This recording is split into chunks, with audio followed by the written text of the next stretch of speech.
Buenos días a todos. Este es el segundo video de esta serie de videos que vamos a hacer, en el que vamos a profundizar en las emociones, sobre todo en la ira y en el miedo. Hoy hablaremos concretamente del miedo y por qué sentimos esta emoción, por qué forma parte de las emociones primarias, en qué casos es positivo sentir esta emoción, en qué casos ya no es tan adecuado.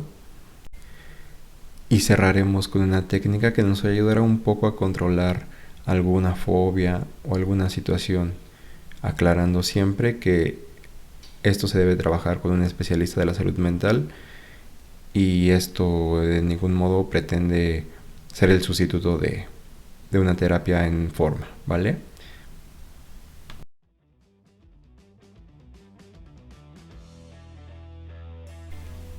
El miedo es una de las 6 emociones básicas que, si bien de cultura a cultura cambian, ya sea por lenguaje, porque se usan distintas palabras para representarlas, es una emoción que compartimos todos como humanidad.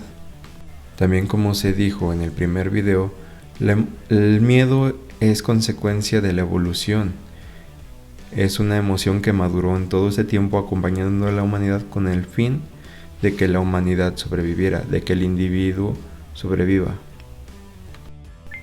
Sin embargo, a pesar de que el miedo tiene esta función de ayudarnos a sobrevivir, tiene una característica muy especial, y es que se considera muchas veces como una emoción negativa, como una emoción complicada, como una emoción difícil, incómoda, que si bien esa es su función, ser incómoda, no necesariamente solo es negativo, ya que muchas veces necesitamos la incomodidad para salirnos de una situación o para emprender un camino, para salirnos, como se dice popularmente, de nuestra zona de confort.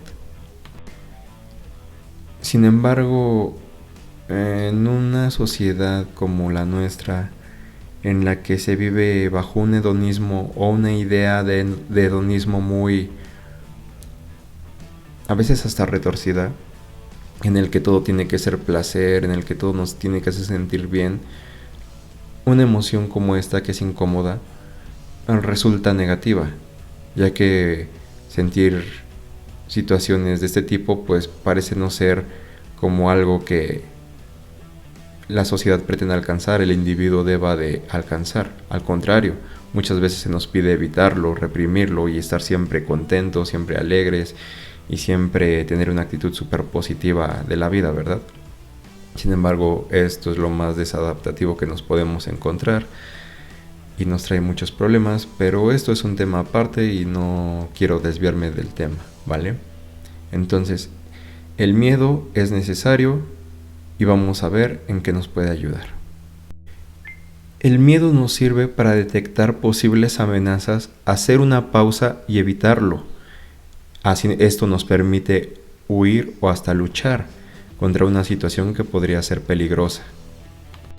Entonces, esta función desde la prehistoria tiene su importancia, es una gran importancia para que el ser humano hasta la fecha siga siendo la especie dominante, que si bien el miedo lo podemos encontrar en otras especies de mamíferos y vertebrados, el ser humano parece haberlo desarrollado de una manera bastante importante.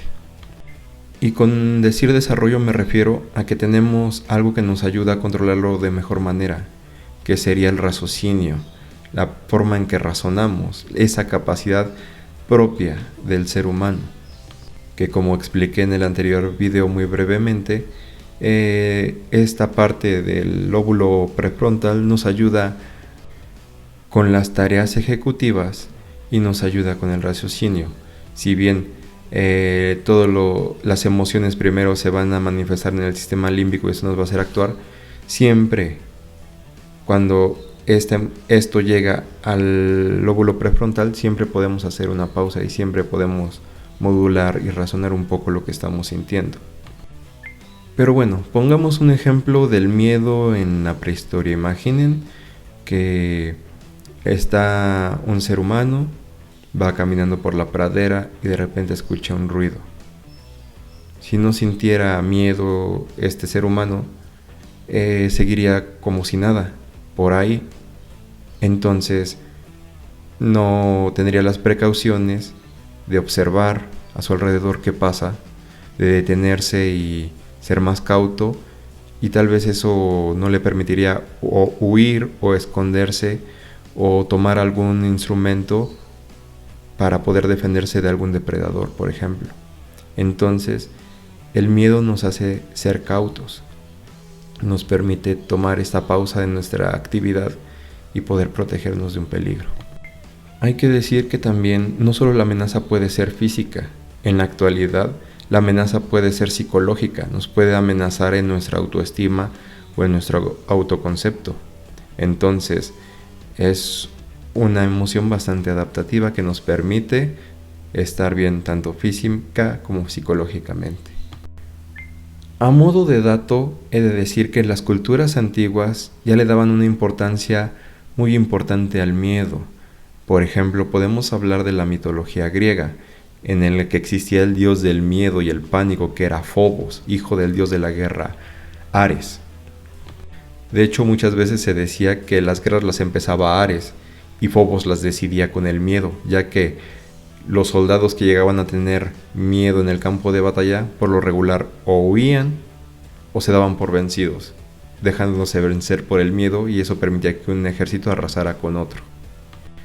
Al presentarse el miedo de forma individual y después pasarse al ámbito de lo grupal, el miedo se apoderaba de todo un ejército, siendo muy contagioso, porque si bien vas en formación, imaginemos, en una formación militar, y el soldado que va a tu lado, que es encargado de protegerte a ti en una formación, huye o se desmaya, o lo ves que está muy nervioso, tú te vas a poner igual nervioso, tú también vas a entrar en pánico.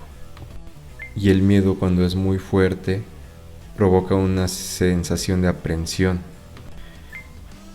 Y al estar así de agitados, eso nos impide razonar lógicamente y volvemos a la consecuencia básica del miedo, la huida, el detenernos. Y con esto enlazo cuando el miedo se convierte en un problema, cuando el miedo se convierte en algo desadaptativo y disfuncional. Y esto pasa cuando nuestras creencias, nuestras interpretaciones nos hacen sentirlo de manera desmesurada. Y al ser este miedo tan disfuncional, nos va a hacer sentir que un problema o una situación es mucho más grave de lo que es. Nos va a hacer sentir que lo que tenemos enfrente es terrible e insuperable. Y esto es totalmente desadaptativo. Y cuando esto forma parte de nuestra vida, se presenta de forma muy cotidiana, ya podemos estar hablando de un trastorno o de menos de algún problema psicológico. Y aquí es donde entramos con el tema de las fobias, que si recordamos minutos anteriores en este video, tiene que ver con el nombre de Fobos, el dios del miedo, ¿verdad? Pero bueno, la fobia es tenerle miedo a algo en específico. Su característica es ser un miedo irracional y disfuncional, en el que es un miedo aprendido, ya que lo adoptamos por alguna experiencia de vida y demás, o sea, es parte de nuestro propio aprendizaje.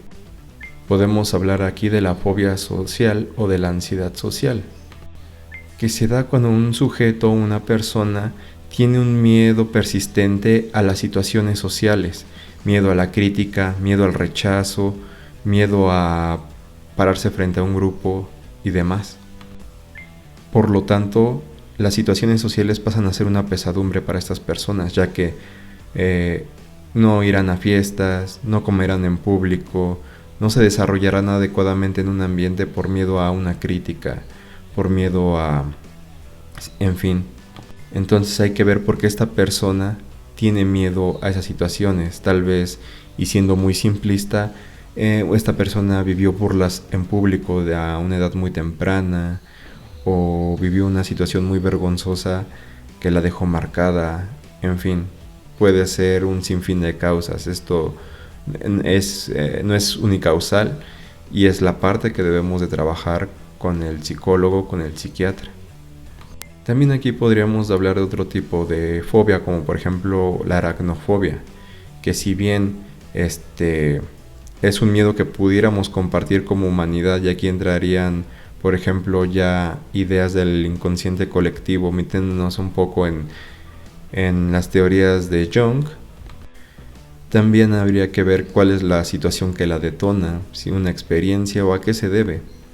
Esto es importante conocerlo y trabajarlo, sobre todo nosotros mismos, porque tenemos este miedo, qué es lo que nos hace sentirlo. ¿Realmente estoy en peligro? ¿Realmente esto me puede dañar? ¿O qué puedo hacer yo para controlar este miedo? Y aquí es donde entra la técnica que quiero dar. Paradójicamente en psicología, cuando se tratan fobias, la única forma de vencer una fobia o un miedo es exponiéndose a ella. Y sí, parece una situación complicada, estresante, incluso nos puede dar miedo. A ver, me estás diciendo que si yo le tengo miedo a los perros, tengo que exponerme a los perros. Así es. El miedo se vence confrontándolo. Pero esto tiene que ser de forma gradual. Por ejemplo, si yo le tengo miedo a las arañas, no voy a ir a agarrar una tarántula, voy a ir a agarrar una araña y me la voy a poner en la mano. Eso de entrada no lo voy a poder ni hacer, no lo voy a realizar y va a ser totalmente contraproducente. Entonces, ¿qué es lo que tengo que hacer? De forma gradual irme exponiendo a ese estímulo, tal vez viendo fotos de arañas en un principio. Tal vez viendo algún juguete que tenga forma de araña de plástico, viéndolo así, después intentando tocarlo, después ya jugar con él en las manos. Tal vez ya pudiéramos, después de un tiempo, cuando ya sentamos que la ansiedad por el estímulo ya bajó, o sea que yo puedo tolerar ver la foto, yo puedo tolerar tocar el juguete, podríamos ya dar un paso más allá, por ejemplo, con una araña metida en un frasco y teniéndola ahí con nosotros. Esto se da de forma muy gradual y esto se debería de trabajar con un especialista que nos ayude en ese sentido, a llevarlo de forma gradual y no se nos vuelva algo que nos termine perjudicando más. Otro caso, por ejemplo, sería el de una persona que, no sé, fue asaltada y le da miedo salir porque la asaltaron fuera de su casa. Y si bien es entendible el trauma, el dolor, la frustración, el estrés, la ansiedad que puede conllevar esto, esta persona, si se queda encerrada el resto de sus días, va a ser totalmente disfuncional, no va a poder desarrollar su vida. Entonces aquí es donde tenemos que trabajar. Y tendríamos que empezar por hacer que la persona poco a poco vaya tomando su vida. Si bien no le vamos a decir que se salga por 3 horas así sin más a la calle y que no le importe nada, podemos empezar con que salga a la puerta de su casa, que camine unos pasos alrededor. Después de ahí que vaya a una tienda, a la tienda más cercana y compre algún producto, un refresco, yo qué sé. Y así poco a poco ir haciendo que la persona vaya obteniendo seguridad, se vaya desarrollando y su sentido de seguridad vaya creciendo. ¿A qué me refiero con esto? Que sienta que el mundo cada vez es más seguro, puede salir más lejos y el mundo no le va a causar daño. Que si bien todos estamos expuestos todo el tiempo a alguna situación en la calle, es importante esto llevarlo al plano racional y darnos cuenta que si bien no podemos controlar lo que pasa en el mundo, sí podemos tomar ciertas precauciones, sí podemos tomar ciertos cuidados que nos van a poder hacer minimizar el riesgo. Pensé mucho en meter este pequeño dato o esta pequeña historia porque ejemplifica cómo aprendemos del miedo. Si bien ya lo toqué en otro video, si no mal recuerdo, o pienso que lo toqué en algún video, este es el caso de el pequeño Albert. Este es un experimento llevado a cabo por el psicólogo John Watson en en el que él pretendía demostrar cómo se podía condicionar el miedo en un niño. Este pequeño niño era un pequeño, ahora sí que como cualquier otro, jugaba, reía y demás. Sin embargo, lo que quería hacer Watson era que el niño sintiera miedo por ratones, por ratas. El niño en un principio podía jugar y observar a los animalitos alrededor de él y no tenía miedo, no sentía miedo, no tenía él una razón para temerles. Sin embargo, después de un tiempo, Watson, cuando las ratas se acercaban al pequeño, él hacía sonidos muy fuertes, lo que hacía que el pequeño Albert se espantara. Y el niño empezó con el tiempo a relacionar el ruido que lo espantaba con la aparición de las ratas. Esto hizo que el pequeño no solo le temiera a las ratas, sino incluso a todo lo que fuera peludo, todo lo que tuviera una textura parecida a las ratas. Incluso a los peluches, el niño ya les tenía miedo. Entonces, el miedo es parte de la experiencia de ese niño. La experiencia fue lo que hizo que él tuviera este miedo. Y sí, es un experimento cruel, es un experimento que, pues, sinceramente, suena poco ético o nada ético, y pues yo personalmente nunca me atrevería a realizar algo así, menos con un bebé. Sin embargo, aquí nos damos cuenta que muchos de nuestros miedos son aprendidos. Si bien algunos los tendremos de forma genética, pasadas de generación en generación, como el miedo a un depredador, el miedo a la noche, a la oscuridad. Algunos miedos sí son aprendidos. Y para eso hay que conocer el origen de estos. Y para eso hay que ir con ese especialista e ir a terapia para poder descubrirlo y trabajarlo de una manera bastante adecuada. Bueno, espero este segundo video haya sido claro, haya sido entendible. Créanme que hago mi mejor esfuerzo en ese sentido, sabiendo que muchas veces me atoro con la lengua, muchas veces desordeno un poco mis ideas por más que tengo mi guión.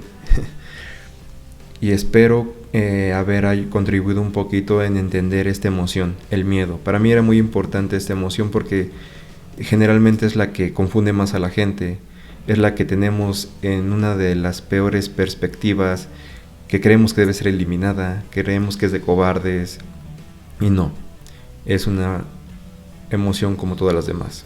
Y asimismo tenemos que aprender a llevarla mejor en nuestra sociedad, en nosotros como personas, y aprender a respetar nuestras emociones, aprender a convivir con ellas, aprender a sentirlas. Es muy importante esto.